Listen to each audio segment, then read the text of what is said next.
And so what this planning office is trying to do is make the process as effective as it can possibly be, recognizing that it isn't going to replace the government or do those sorts of things. And you'll have to judge for yourselves whether that's good enough for you. It seems like this democracy that we live in, the people with the most money to give the government for campaign, whatever, seems to win. You understand? Right. I understand. That's how it works. Okay.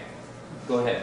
No, I was just going to recommend, I know Gary Coons is the MLA and Nathan Cullen. I know it would be really good if they were here to hear what the concerns are, because they got a pulse rate to reach Ottawa and Victoria. So that, that's a big deal. I know that if you look at both of their websites, these are issues that are discussion.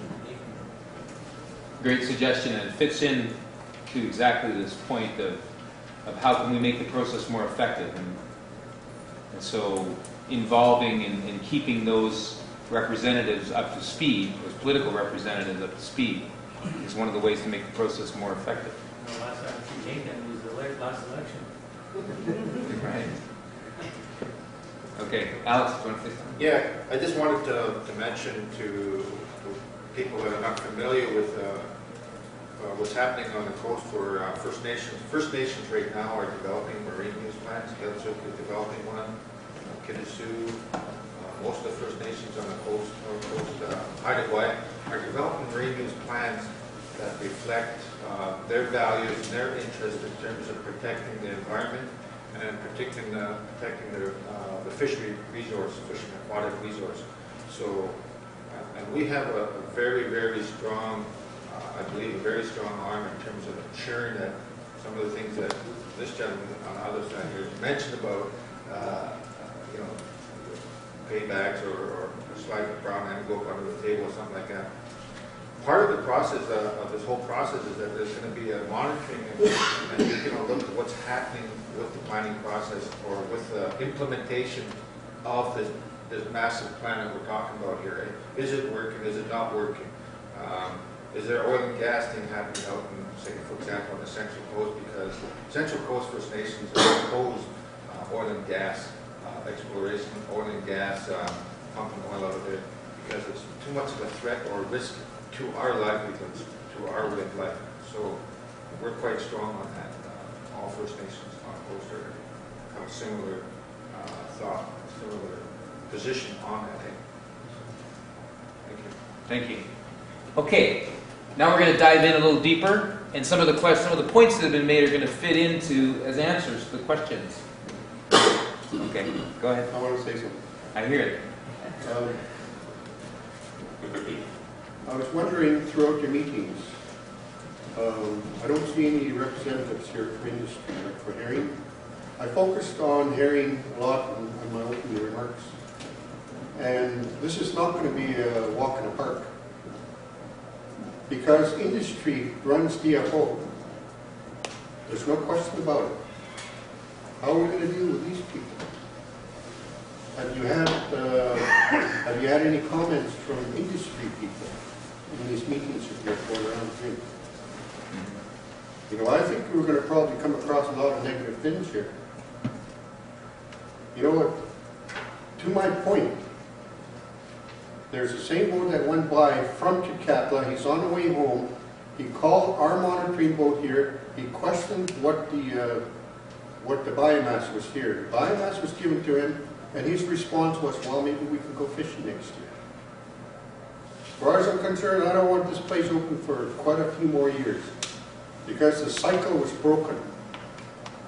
The immature fish. That's where our problem is. And I don't like this attitude of having to take what's out in the ocean to provide us with a season, a commercial season. To me, that I don't buy that, because that's what you depend on. What's out in the ocean for the next 2 years? What's out in the ocean could be 3/4 juveniles. So we've got to watch what we're doing here. We've got to get that cycle back. This is not the first time we've done this. We've seen how many years closure on a herring? 10 years? you know, but there was a lot more herring at that time. We waited until we're almost extinct to make a move here. It's not going to be a walk in the park. It's you know, we're going to get negative stuff from the industry, because I'll say it again, I've been around long enough, and they run the openings.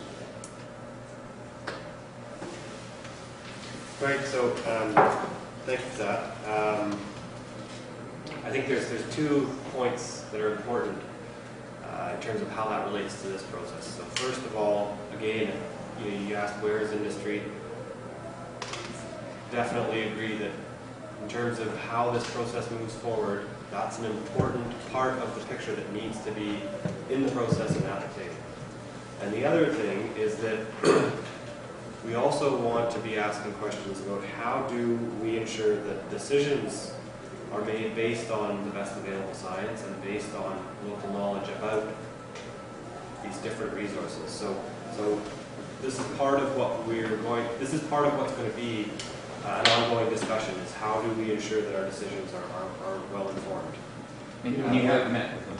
And yes, we have had a number of meetings with, you know, for years and years, like I've been in workshops with their scientists, what's his name? DFO scientist, what's his name? Jake Schweiger. Schweiger, okay. I've been in workshops with him, and I totally disagree with how they use the biomass. For years and years we've been saying, when you take the biomass from Area 6 of Cape Caution, and you take it up to Area 6, and gives you the right to go to Spiller every season, common sense tells you that's crazy. It's not right. That's not science. That's not science. That's why we've made we shuffle into the industry. We're part of the science now. We are part of the science. We got #1 monitoring boats out there from my community, and I'm one of them that screened these people, and they're doing a hell of a job. So you know that's what we need to do. We need to get in there together. You know, and you know, I'll assure you, you know, we're not. It's not going to be easy. You know, when it comes to industry, when you want to start fishing, herring is different than salmon. When a herring comes, people panic, and then you move through that panic. Not like salmon. Salmon's different. But you go through a process. You go through advisories. You go through meetings. And in a herring, it's sudden decisions. You get called out to a vessel that's parked out there waiting for an opening. 4 o'clock in the morning, I've been out to them. In a panic, they want to open. So this is not going to be the way to fix our problem. Everyone has to be involved here. All user groups. Okay, so let's get to that. Neil, Okay. give us a little more of an overview, and then we'll get into the discussions. All right, so what I want to do with this is really talk about the document that you have in front of you and just introduce it to you so that we can begin to have a detailed discussion about it.